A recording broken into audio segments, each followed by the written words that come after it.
আসসালামু আলাইকুম রহমতুল্লাহ। আমার কথা শুনবার জন্য আপনাদেরকে স্বাগত জানাচ্ছি।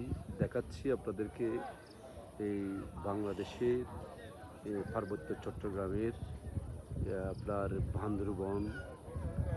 এই বান্দরবন ডিস্ট্রিক্টে এই নীলাচল নামের এই বনভূমি রয়েছে, পার্বত্য এলাকা রয়েছে, যেখানে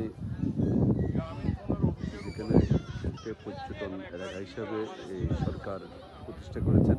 কিন্তু সবচেয়ে অদ্ভুত বিষয় হচ্ছে যে কি এখানে অত্যন্ত ও, ঝুঁকিপূর্ণ সব পাহাড়, ওই পাহাড়ের মাঝেও আবার মানুষের বসবাস। আর এই পাহাড়ের মাঝে আমরা যেখানে দাঁড়িয়ে আছি সেখানে শীতল হাওয়া, কিন্তু সারা দেশে সম্ভবত এখন তাপমাত্রা 30, 32, 35 এরকম হবে। তবে এই এলাকায় দেখা যাচ্ছে যে কি আপনার অনেকটাই শীতল হাওয়া। তাপমাত্রা সম্ভবত 10 থেকে 20 এরকম তাপমাত্রা হতে পারে। এই প্রাকৃতিক এই অপরূপ সৌন্দর্যকে যদি, এই পাহাড়কে যদি এই সরকার যদি একটা মাস্টার প্ল্যান করে 100 বছরের চিন্তা ভাবনা করে যদি কিছু একটা করার চিন্তা ভাবনা করে, সেক্ষেত্রে বাংলাদেশের অভূতপূর্ব একটা উন্নতি হওয়ার সম্ভাবনা রয়েছে।